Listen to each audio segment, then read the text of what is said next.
শিরোনামে encrypted messaging app টেলিগ্রামের CEO ও co-founder Pavel দুরভ।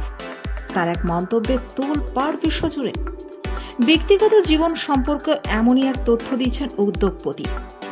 Telegram প্রতিষ্ঠাতা তার কোটি কোটি অনুরাগীদের আজ জানিয়েছেন যে তিনি নাকি প্রায় 100 সন্তানের বাবা, অবশ্যই স্পাম ডোনেশনের মাধ্যমে। এই ঘটনার সঙ্গে অনেকে আয়ুষ্মান খুরানা অভিনীত ভিকি ডোনার ছবির গল্পের মিল খুঁজে পেয়েছেন।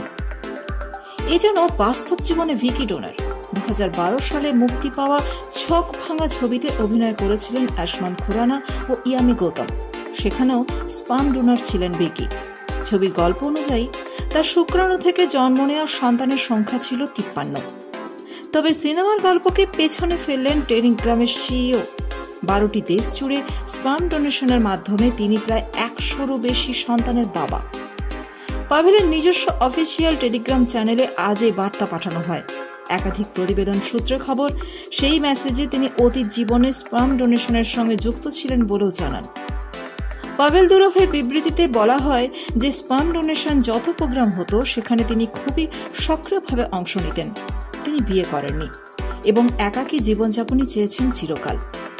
টেলিগ্রামে তারই ঘোষণা ছড়িয়ে পড়ে বিদ্যুৎ গতিতে। মুহূর্তে তা প্রায় 2 মিলিয়ন ভিউজ পায়। শুধু টেলিগ্রামে সীমাবদ্ধ থাকেনি এই খবর, অবশ্যই এটা ভাইরাল হয় সোশ্যাল মিডিয়ায়। নেট দুনিয়া রীতিমতো ঝড় তোলে এই খবরে, যা এলন মাস্কের প্ল্যাটফর্ম এক্স ওয়ে ভাইরাল হয়। সেখানে অবশ্য পাভেলের এই স্বীকারোক্তি মিশ্র প্রতিক্রিয়া পেয়েছে। সম্প্রতি টেলিগ্রামে নিজের বিপুল সংখ্যক ফলোয়ারের কাছে প্রায় 15 বছর আগের এক গল্প শোনান পাভেল। প্রায় 15 বছর আগে খুব পরিচিত একজন তার কাছে খুব অপ্রচলিত অনুরোধ নিয়ে আসেন। তার সেই বন্ধু দম্পতি ভুগছিলেন সন্তান সমস্যায়। অবশ্য তাদের কিছুতে সন্তান ধারণ করতে পারছিলেন না। পাভেলকে তারা অনুরোধ করেন এক ক্লিনিকে স্পাম দান করতে, যাতে তারা গর্ভধারণ করতে পারেন। প্রথমে মজাদার মনে হলেও শীঘ্রই এই অনুরোধের ভার বুঝতে পারেন পাভেল।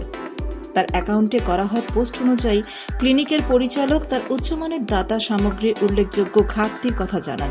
ওই চিকিৎসক তাকে ধারাবাহিকভাবে স্পাম ডোনেশনে উৎসাহিত করতে থাকেন এবং তাকে বোঝান যে এটি সামাজিক দায়িত্ব, যার ফলে অজস্র সন্তানহীন দম্পতির কোলে আসবে নতুন প্রাণ। অবশ্যই কোনো ক্ষেত্রেই নাম প্রকাশ করা হয়নি। তার অতীতের এই সিদ্ধান্তগুলির কথা জানিয়ে পাভেল দুরভ এই প্রক্রিয়ার সঙ্গে সম্পর্কিত সম্ভাব্য ঝুঁকিগুলির কথাও স্বীকার করেছেন। কিন্তু নিজের এই অংশগ্রহণের জন্য তার কোনো অনুশোচনা নেই, জানিয়েছেন সে কথাও। তিনি স্বাস্থ্যবান স্পাম দাতাদের অভাবের ওপর ক্রমবর্ধমান বিশ্বব্যাপী উদ্বেগ তুলে ধরেন। এই সমস্যাটি মোকাবিলায় একটি ইতিবাচক প্রচেষ্টা হিসেবে নিজের অবদানকে ব্যক্ত করেন।